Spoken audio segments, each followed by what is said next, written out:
আজকে পুডিং বানাবো, সেটা আপনাদের সাথে শেয়ার করছি। এখানে আমি বাটিটা গরম করে নিছি। এখন আমি চিনি দিয়ে দিলাম।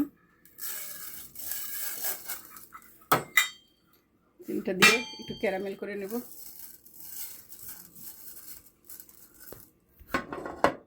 আমি এই যে ক্যারামেল করে নিলাম। 2-3 বানানোর জন্য আজকে আমি এখানে নিছি ব্রাউন সুগার দিয়ে বানাবো। এটা মিল্ক, ফুল ক্রিম, ডিম, ভ্যানিলা এসেন্স, বানানা আর 2 পিস ব্রেড।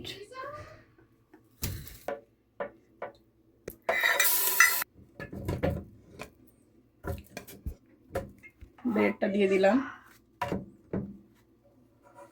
ভ্যানিলা এসেন্স দিয়ে দিলাম।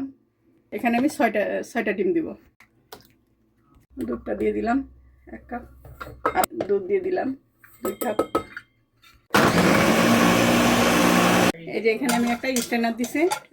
এখন আমি এখানে আমি খুব গরম পানি এখানে করে নিছি। এখন আমি এখানে পানি দিয়ে দিব।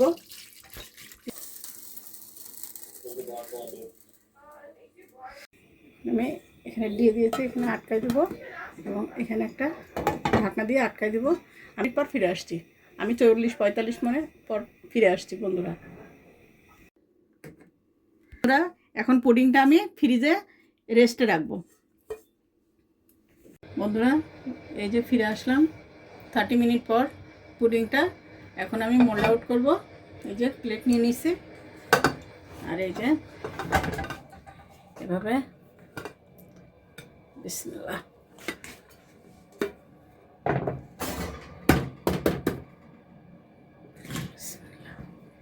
এই যে মাশাআল্লাহ আমার পুডিং কেমন হলো বন্ধুরা। এই যে সাইডটা দেখো স্মুথ। এখানে বানানা আছে, ব্রেড আছে, আর 6টা ডিম দিছি। এই যে আমার পুডিংটা কেমন হলো তোমরা কমেন্টে জানাবে।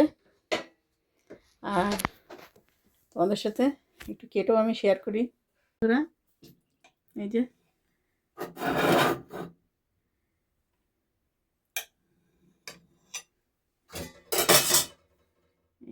দেখো বন্ধুরা এরকম হলো।